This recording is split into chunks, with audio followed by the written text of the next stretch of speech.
Hi friends, welcome to மைலூன் tailoring and clothing. போன வீடியோவில் நம்ம இந்த ப்ளவுஸோடைய கட்டிங் வீடியோ பார்த்துருந்தோம். இப்போ அதை எப்படி நம்ம ஸ்டிச்சிங் பண்ணுறதுன்னு பார்க்கலாம் வாங்க. பாருங்கள், நான் போன வீடியோலேயே சொல்லியிருந்தேன், அந்த கைக்கு சைடில் ஜாயின் பண்ணுறதுக்கு கிளாத் எடுத்து வச்சுருந்தோம் இல்லைங்களா, அதை ஜாயின் பண்ணி மேலே ஒரு எட்ஜு போட்டுட்டு இந்த மாதிரி கையை வச்சு நம்ம மார்க் பண்ணிக்கலாம். எவ்வளோ அளவு வேணும் மார்க் பண்ணிவிட்டு நம்ம தையலுக்கு 1.5 இன்ச்சு விட்டு கட் பண்ணிக்க போகிறோம். பாருங்கள், தையலுக்கு 1.5 இன்ச் எக்ஸ்ட்ரா மார்க் பண்ணிவிட்டு அந்த கிளாத்தை நம்ம கட் பண்ணி எடுத்துக்கலாம். கட் பண்ணி எடுத்துகிட்டு 2 கையுமே இதில் இருக்குது. லைனிங் மட்டும் நான் கட் பண்ணியிருக்கேன். இப்போ ஃப்ரண்ட்டுக்கு வந்து ஒரு 1/4 இன்ச்சு போல் குடஞ்சி எடுத்துக்கிறேன். எடுத்துட்டு அதே போல் ப்ளவுஸோடைய நல்ல பீஸ் இருக்குது இல்லைங்களா, ஒரிஜினல் ப்ளவுஸ் பீஸு, அதையுமே நான் கை சைடில் ஜாயின் பண்ணிவிட்டு வச்சுருக்கேன். அதிலேருந்து ப்ளவுஸோடைய மேலே லைனிங் போட்டு ஸ்டிச் பண்ணிவிட்டு அந்த லைனிங் மேலே ஒரு எட்ஜு போட்டு கீழே நம்ம அப்படியே விட்டுருவோம். ப்ளவுஸோடைய நல்ல ஒரிஜினல் பீஸ் மேலே நம்ம தையல் போட மாட்டோம். தையல் போடாமல் சுற்றி நம்ம அப்படியே ப்ளவுஸில் அட்டாச் பண்ணிக்கலாம் லைனிங்கை. பாருங்கள், ப்ளவுஸோடைய நல்ல பக்கம் லைனிங் போட்டு அடித்து திருப்பிட்டோன்னா உள் பக்கம் வந்துடும் அது லைனிங்கு. அது லைனிங் மேலே நம்ம ஒரு எட்ஜு தையல் போட்டுட்டு அதை அப்படியே திருப்பி ஃபுல்லாக நம்ம சுற்றி தையல் போட்டுக்கிறோம். ஏன்னா லைனிங் வந்து நம்ம ஆல்ரெடி வெட்டிட்டோம் சைஸ் பார்த்து.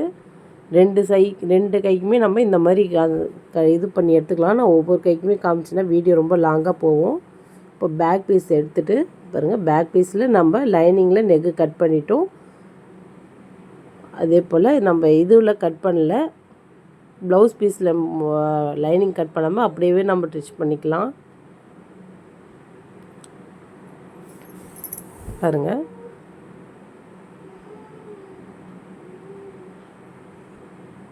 இந்த மாதிரி நம்ம ஸ்டிச் பண்ணி எடுத்துட்டு அதுக்கப்புறமா நம்ம நெக்கு வந்து கட் பண்ணிக்கலாம்.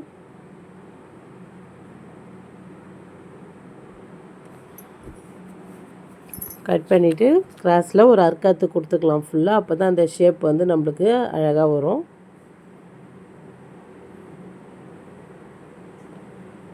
பாருங்கள், நம்ம அது மாதிரி அர்க்காத்து கொடுத்து எடுத்துகிட்டு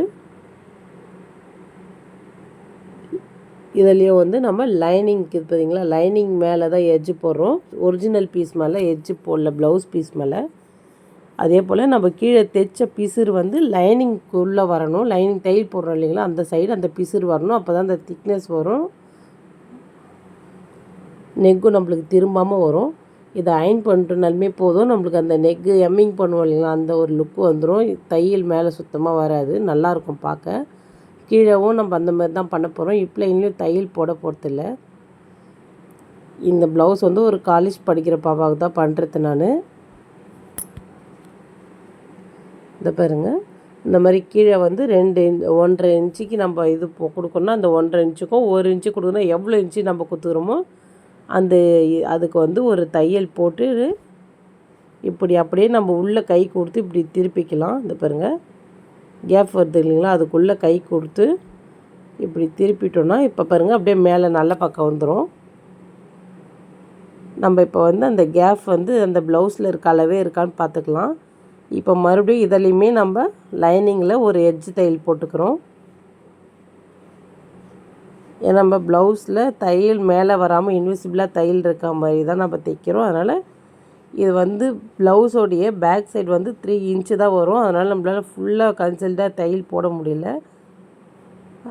பாதி எடுத்துகிட்டு நம்ம அதே பாதியில் வந்து அந்த சைடு வச்சு நம்ம ஒரு தையல் போட்டுக்கலாம். எங்கே முடிச்சோமோ அங்கேயே கொண்டு வந்து நிறுத்திடணும். இது கீழே துணி மாட்டுறதுக்கு சான்ஸ் இருக்குது. நம்மளுக்கு ஃபுல்லாக கவர் ஆகிருக்குதுன்னா அந்த கொஞ்சம் இடம் போடுறதுனால எடுத்து விட்டு தான் பண்ணணும் நம்ம. பாருங்கள், அவ்வளோதான். இப்போ வந்து பேக் பீஸ் ரெடி ஆகிடுச்சு. இப்போ இதை அயன் பண்ணிவிட்டு அப்புறமா நம்ம டாட் பிடிச்சோம்னா அப்போ தான் கரெக்டாக வரும். அயன் பண்ணாமல் இருக்கக்கூடாது. இதை பாருங்கள், அயன் பண்ணியாச்சு. எவ்வளோ நீட்டாக இருக்க பாருங்கள் அயன் பண்ண பிறகு கையும் இது எல்லாமே. இப்போ அயன் பண்ணதுக்கப்புறம் நம்ம சுற்றி தையல் போட்டுக்கலாம். லைனிங்கை சுற்றி நம்ம லைனிங்கை இருக்குது பார்த்திங்களா, அதை ப்ளவுஸோடு அட்டாச் பண்ணிவிட்டு 4 பக்கமும் அதுக்கப்புறம் டாட் பிடிக்க போகிறோம்.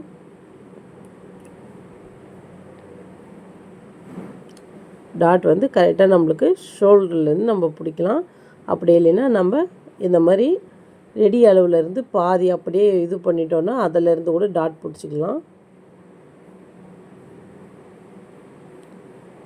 டாட் வந்து எப்போவுமே கைடு அளவு தான் பிடிக்கணும். அதாவது 4 இன்ச்சு போல் தான் பிடிக்கணும். அதுக்கு மேலே பிடிச்சிங்கன்னா பேக் சைடு வந்து கிளாத் ரொம்ப தூக்கிட்டு இருக்க மாதிரி இருக்கும். கரெக்டாக 4 இன்ச்சு பிடிச்சிங்கன்னா 1/2 இன்ச்சு வந்துடும். அது ஒரு டாட்டுக்கு வரும்னா 2 டாட்டுக்கும் சேர்த்து 1 இன்ச்சு எக்ஸ்ட்ரா விட்டோம்னா நம்மளுக்கு கரெக்டாக இருக்கும் பேக் சைடில். பாருங்கள், இப்போ நம்ம ஃப்ரண்ட்டு சைடில் இப்போ நான் காமிச்ச மாதிரி தான் தைக்க போகிறோம். அதாவது உள் பக்கமும் தையல் வராமல், பிரின்சஸ் கட்டில் மேல் பக்கமும் தையல் வராமல் உள்ளே கன்சில்டாக போயிடும். ஃபஸ்ட்டு நம்ம வந்து நெக் பீஸ் வந்து அட்டாச் பண்ணிக்கிறோம். இது பாருங்கள், லைனிங்கு இதை அட்டாச் பண்ணிட்டு நம்ம பேக்கில் எப்படி தையல் லைனிங்கில் போட்டோமோ அதுமாதிரி தையல் லைனிங்கில் போட்டு ஃபஸ்ட்டு லைனிங் பீஸை உள்ளே கவர் ஆகிற மாதிரி தைச்சிக்கிறோம். பாருங்கள், உள்ளனா நம்மளுக்கு உள்பக்கம் வந்துடும் இது. அதே போல் இன்னொரு பக்கமும் நம்ம அந்த சைட் பீஸ் வச்சுருந்தோம் இல்லையா, நான் அதிலே அர்க்காத்து போடுறதுக்கு சொல்லியிருந்தேன். எந்த பக்கம் எதுன்னு குழம்பாமல் இருக்கும் அப்படின்னு சொல்லிவிட்டு, அந்தமாதிரி நீங்கள் அர்க்காத்து போட்டு வச்சுருந்தா இந்தமாதிரி ஈஸியாக நம்ம ஸ்டிச் பண்ணிக்கலாம். இதில் வேலை ரொம்ப இல்லை. அது வந்து நம்ம லைனிங் தனியாக, பாடி பீஸ் தனியாக அட்டாச் பண்ணணும், அவ்வளோதான். இப்போ அட்டாச் பண்ணிட்டு திருப்பினீங்கன்னா இங்கே பாருங்கள், இந்த சைடு உள்ளே போயிடும். நம்ம இதிலே இந்த பேடு வைக்க தந்தால், நம்ம கஃப் வைக்க தந்தோம்னா இதில் இப்படி உள்ளே நம்ம உள் சைடு வச்சுக்கலாம். அது பாருங்கள், இப்போ ப்ளவுஸோடைய ரெடி அளவு எவ்வளோன்னு மார்க் பண்ணிவிட்டு, ரெடி அளவு எப்படி மார்க் பண்ணால் அந்த கப்பு வருது பார்த்திங்களா, அந்த ஷேப்பு மேலே தூக்கு பாருங்கள், அதை எடுத்து விட்டுட்டு தான் நம்ம பண்ணணும். அதோடு சேர்த்து பண்ணிடக்கூடாது. நான் ஆல்ரெடி இன்னொரு சைடு வச்சுக்கிறதுனால அந்த அளவு அப்படியே மார்க் பண்ணிக்கிறேன். இதை பாருங்கள், மேலேருந்து 14 இன்ச்சு இந்த ப்ளவுஸு, ஷோல்டர்லேருந்து 14 இன்ச்சுனா அந்த கப் சைஸுக்கு மேலே லூஸ் வந்தது பாருங்கள். அந்த மாதிரி நம்ம நார்மல் ப்ளவுஸ் பண்ணாலும் அந்த கப் சைஸ் எடுத்து விட்டு பண்ணோன்னா ஃப்ரண்ட்டு சைஸ் கரெக்டாக வந்துடும். எப்பயுமே அளவில் வந்து ஃப்ரண்ட்டு சைடு அந்த கப்பு லூஸை வந்து சேர்க்கக்கூடாது. இதுவுமே வந்து நம்ம இதை பாருங்கள், பிசு இருக்குது பார்த்திங்களா, அந்த பக்கம் தையல் போட்டுட்டு திருப்பி நம்ம லைனிங்கில் போட்டுட்டோன்னா ஃபுல்லாக எல்லா இடத்துலையுமே கவர் ஆகிடும்.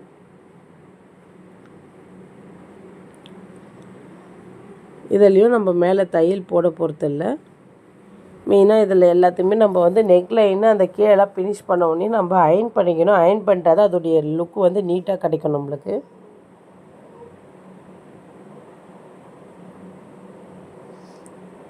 பாருங்கள், ப்ளவுஸில் வந்து அந்த இது வந்து ஊக்பட்டினா ஊக்பட்டி எந்த அளவு இருக்குது அப்படின்னு சொல்லிட்டு நம்ம அளவு மெஷர் பண்ணிவிட்டு நம்ம அதுக்கப்புறம் ஸ்டிச் பண்ணிக்கணும். ஒவ்வொரு சைடுமே நம்ம முடிக்கும்போது பேக்குக்கு ஃப்ரண்ட்டுக்கெலாம் எவ்வளோ இருக்குதுன்னு பார்த்து பார்த்து நம்ம பண்ணிடலாம்.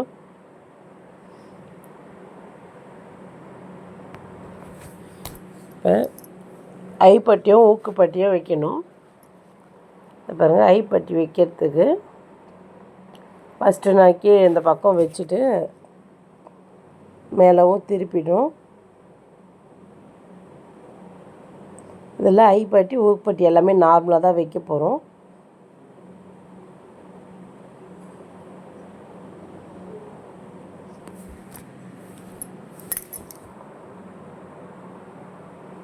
இது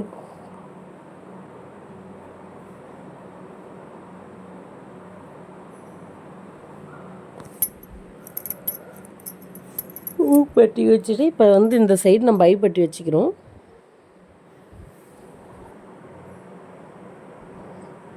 பாருங்கள், அடிப்பக்கம் திருப்பிட்டு நம்ம இப்போ இந்த பக்கம் மேல் பக்கம் எடுக்கும்போது இது ஸ்ட்ரைட்டாக நான் ஐ கட்டுறதுனால அப்படியே வந்து ஸ்ட்ரைட்டாக ஒரு தையல் போட்டுடுறேன். இதே வி வைக்கிறவங்களா இருந்தால் இதிலே வந்து மார்க் பண்ணிக்கிட்டு அந்த வி ஷேப்பு நம்ம எடுத்து விட்டோம்னா ஐ கட்ட வேண்டியதில்லை. பாருங்கள், இந்த மாதிரி கரெக்டாக அளவு 2 பக்கமும் சேமாக இருக்குதான்னு பார்த்துக்கணும்.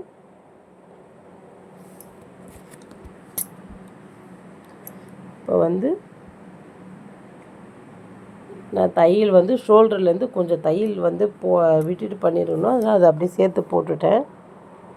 பிரிச்சுட்டு இப்போ பாருங்கள், ஷோல்ட்ரு வந்து நம்ம அதுவுமே வந்து உள்ளே தையல் போகிற மாதிரி பிசுறு வெளில வராத மாதிரி பண்ணிக்க போகிறோம். பாருங்கள், லைனிங்கை வச்சு தையல் போட்டுட்டு ப்ளவுஸ் பீஸும் வர மாதிரி தையல் போட்டுக்கணும்.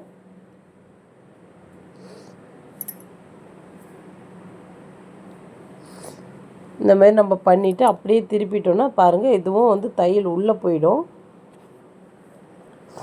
இந்த சைடும் நம்ம இப்போ ஃப்ரண்ட்டு பீஸும் பேக் பீஸும் எடுக்கிறோம்.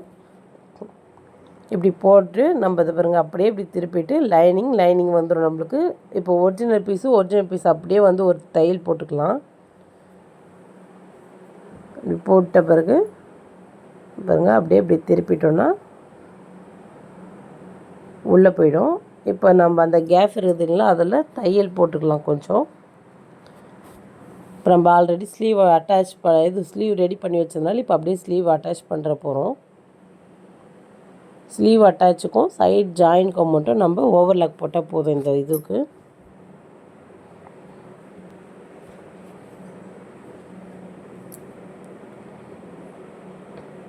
ஸ்லீவ் ஆல்ரெடி ரெடி பண்ணி வச்சுருக்கோம்.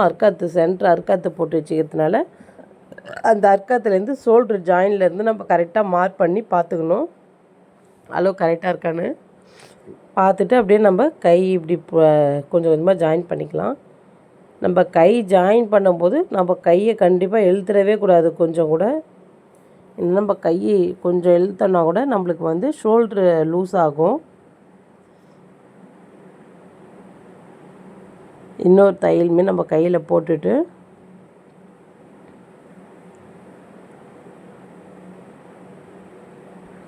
லைட்டாக அந்த பிசரெல்லாம் நம்ம தட்டி விட்டுட்டோம்னா நீட்டாக இருக்கும்.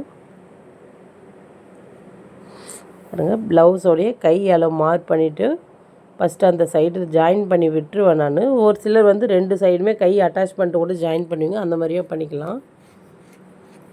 நான் கை ஜாயின் பண்ணோடனே அந்த சைடு அட்டாச் பண்ணிவிட்டு அடுத்த சைடு நான் கை ஜாயின் பண்ணிப்பேன். இந்த பாருங்கள், ஆண்களுக்கும் வந்து நம்ம அந்த ப்ளவுஸை வந்து எப்படி அந்த ப்ளவுஸ் வளைச்சி வைக்கிறோமோ அதே போல் இப்போ தைக்கிற ப்ளவுஸையும் அந்த ஆர்மோலுக்கு வளைச்சி வச்சு தான் நம்ம தையல் போடணும். அப்போ தான் அந்த லூஸ் கரெக்டாக இருக்கும் அவங்களுக்கு. அந்த ப்ளவுஸில் இருக்க அதே அளவு வேணும்னா அப்படி பண்ணிக்கலாம். இப்போ இந்த சைடும் வந்து நான் ப்ளவுஸ் ஸ்லீவ் அட்டாச் பண்ணிக்கிறேன். நம்ம ஸ்லீவ் வந்து நம்ம தைக்கும் போது இழுத்துட்டோம்னா கண்டிப்பாக நம்மளுக்கு ஷோல்டர் லூஸ் வரும். அதுவும் டீப் நெக்குனால் நம்மளுக்கு ஷோல்டர் லூஸ் வரணுன்னா அதெல்லாம் நம்ம ஒரு சின்ன விஷயத்தை கூட பார்த்து பண்ணோன்னா எந்த பிரச்சனையும் இல்லாமல் கரெக்டாக ஃபிட்டிங் கரெக்டாக வந்துடும் நம்மளுக்கு. பாருங்க, அந்த ப்ளவுஸில் இருக்க அளவே கேட்டிருந்தோம். நம்ம வந்து ஆல்ரெடி 1.5 இன்ச்சு விட்டுட்டு பண்ணியிருக்கோம். அந்த அதே தையல் போட்டாலுமே நம்மளுக்கு கரெக்டாக இருக்கும். இருந்தாலும் நம்ம வந்து வச்சு மார்க் பண்ணிக்கிட்டு தையல் போடுறது நல்லது. பாருங்கள், ஃபுல்லாக இது பண்ணிவிட்டு சைடில் கொஞ்சம் பீஸ் எக்ஸ்ட்ரா அதெல்லாம் கட் பண்ணி விட்டுடலாம். இப்போ இடுப்பு சைடில் வந்து நம்ம இந்த மாதிரி வச்சு பார்க்கலாம். இந்த பாருங்கள், ப்ளவுஸ் கரெக்டாக இருக்குது. அதுக்கப்புறம் 3 தையல் 2 சைடுமே 3 தையல் போட்டு நம்ம ப்ளவுஸ் முடிச்சிட்டோம். அவ்வளோதான். நம்ம 2 சைடும் போட்டு அந்த இடுப்பு கரெக்டாக இருக்கான்னு பார்த்துட்டு முடிச்சிட்டனாலே அவ்வளோதான், ப்ளவுஸ் முடிஞ்சிச்சு ஃப்ரெண்ட். நான் நாட்டு வந்து வச்சுருந்தேன், அதை கம்ப்ளீட் பண்ணி இது பண்ணிட்டேன். இதுதான் ஃப்ரண்ட்டோடைய